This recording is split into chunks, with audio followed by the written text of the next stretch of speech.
I can't be the only one that thinks that Brendan Allen could give Israel Adesanya a run for his money, because I think that this is the next dark horse in the middleweight division. And I wouldn't be surprised if this guy fights for a belt in the future. Now, here's the thing. I'm not saying he would beat someone like Izzy. I'm not saying that at all. But what I am saying is that I'm thoroughly impressed by Brendan Allen's toasting performance over Paul Craig, who literally got toasted like the sour bread I had this morning. A sour bread? The sourdough, okay?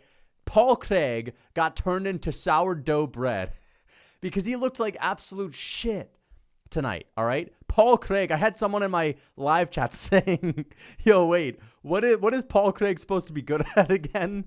What is Craig good at again? Paul Craig is a top 10 grappler in the sport, buddy. Can you imagine explaining that to a casual while watching him fight Brendan Allen? After hyping him up when he's walking out as, this guy's one of the gnarliest grapplers in the game. Top 10 in the UFC. You don't want to go to the ground with this guy. As soon as you hit the mat with this guy, it's going to be a nightmare. And you just see Brendan Allen fucking slicing this guy's face open, and that's where Craig is supposed to be at his best. I cannot believe I had him in my top 20.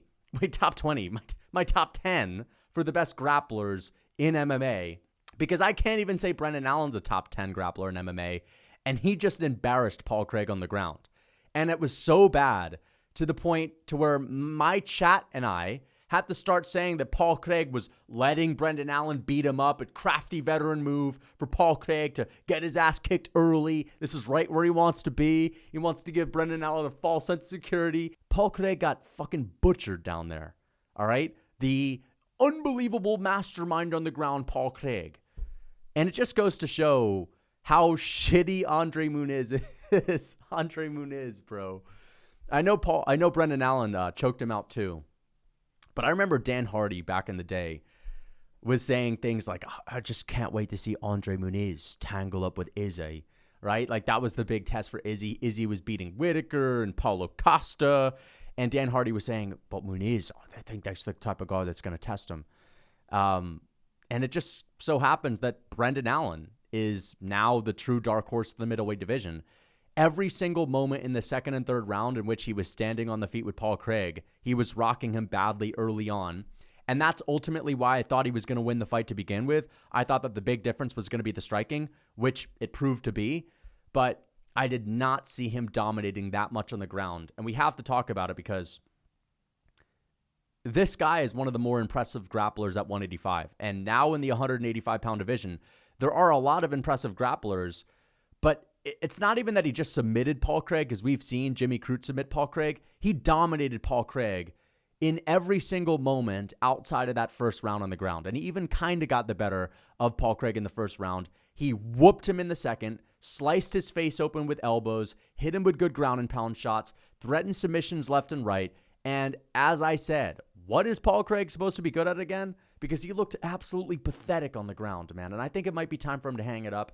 I think that a lot of the idea behind his move to middleweights was so that he could maybe have one last run at the belt, and maybe he's going to have a size advantage this time and he'll be too big and too strong, and Brendan Allen goes out there and whoops him. I'm not a big fan of Brendan Allen, to be honest. He's one of the saltiest guys in the game. He's never got over the joke that Dricus Du Plessis made about his tattoo once. Brendan Allen has like a tattoo on him with a bunch of numbers, and Dricus Du Plessis said, what is that, your record?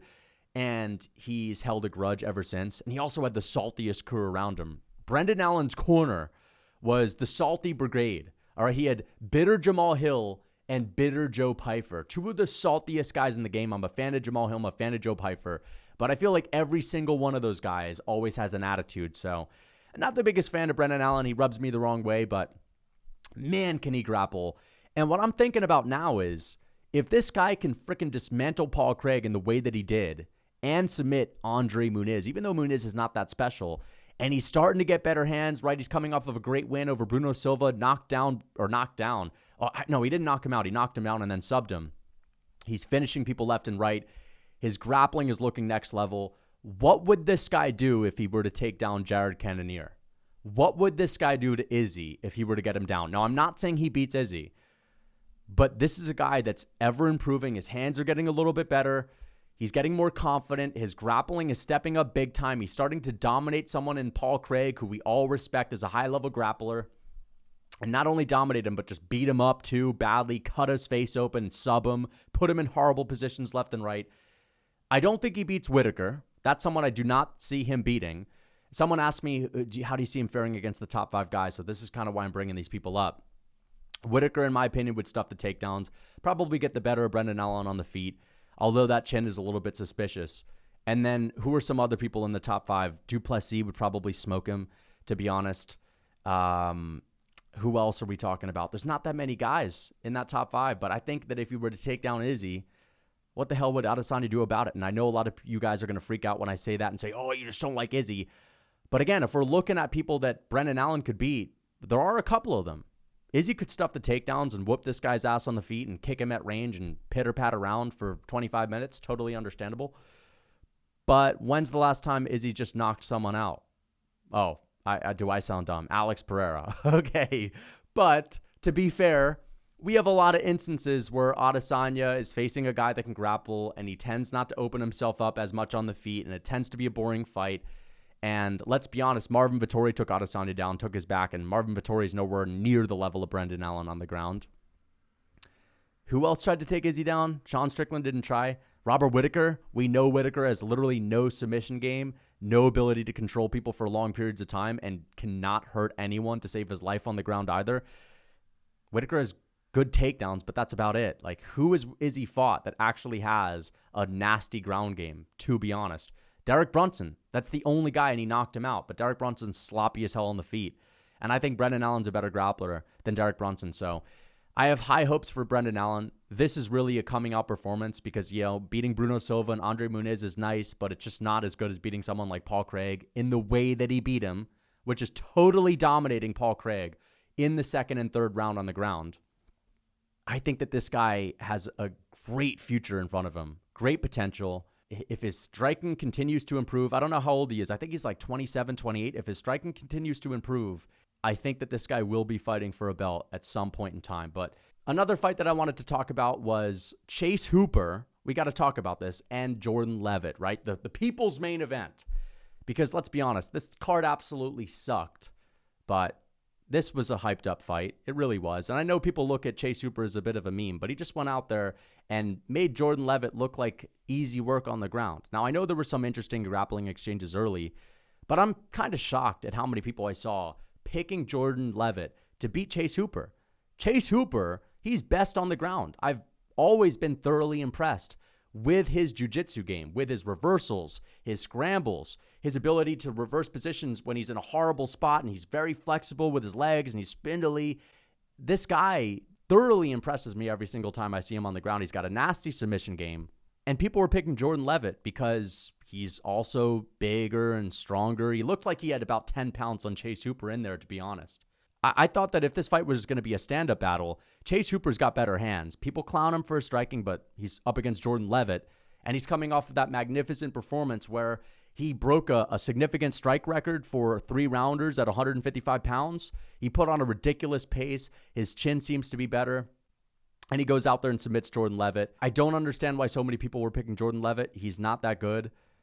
He's okay on the ground. Chase Hooper, in my opinion, he's better than okay. He's very good on the ground. I'm not going to say great, but he's very good on the ground. He's a black belt in jiu-jitsu. He's actually dangerous down there.